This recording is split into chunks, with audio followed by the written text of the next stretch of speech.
Sierra Leone's First Lady, Madame Fatma Maada Bio, says she backs efforts for the United Nations to adopt November 18 as the day to annually commemorate survivors of gender-based violence. The United Nations passed a resolution that paves the way for victims to access justice. In an interview with VOA's Peter Clottey, Fatma Maada Bio says the days of impunity are over. I was ecstatic, to be honest with you. I was more excited, not because of the campaign that I'm running, but more for the victims. A lot of people don't understand when you say access to justice.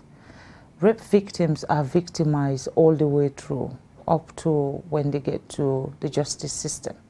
Now, with this law, it enabled them to be represented in court without them worrying about paying a lawyer. You know, so you can imagine how many victims has gone through this trauma and they had to pull out at the end just because they don't have the finances to pay lawyers to represent them after being abused. You don't celebrate abuse, but then this is a celebration that they are now one step closer to a closure for them. And it also helps with the campaign that I run, because now I don't have to worry about which lawyer is willing to represent a victim.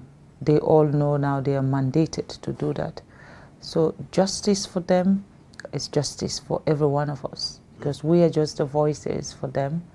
They don't want to talk, and then we talk on their behalf. And hopefully with this resolution, and this is the first resolution Sierra Leone has actually put in since independent.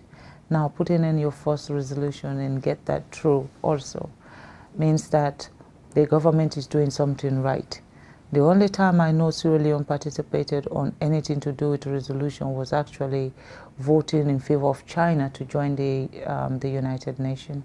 That's the only time. This is the first time. And this happening under His Excellency's regime, and then happening when I am championing a very, very aggressive campaign to secure the protection of girls and women in Sierra Leone, in Africa as a whole. I think justice for us is rewarding.